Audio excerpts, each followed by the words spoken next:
Bonjour Pangasinan. Isang maikling trivia lang po sa isa sa mga paintings sa Kisame ng Libuaso. Kasama niyo kami ni Kuya Francois at Kuya Malabir. Kami ang tambalang French Pangasinan.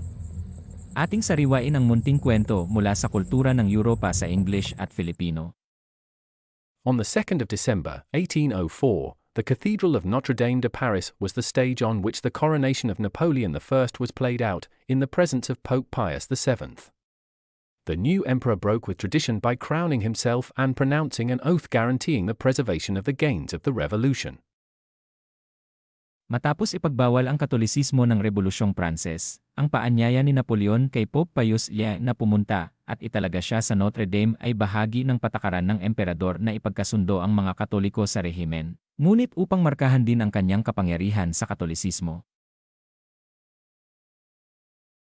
Ayon sa mga Marites, iginiit at isa na katuparan ng maliit na taong Napoleon na dumalo ang Santo Papa para ipamukha na makapangyarihan na ang France at di papatalo sa Roma. Bukod dito ang sukat ng painting na Coronation of Napoleon Bonaparte ay isa sa higanteng painting na nakita ko. Life sizes ang mga tao dito.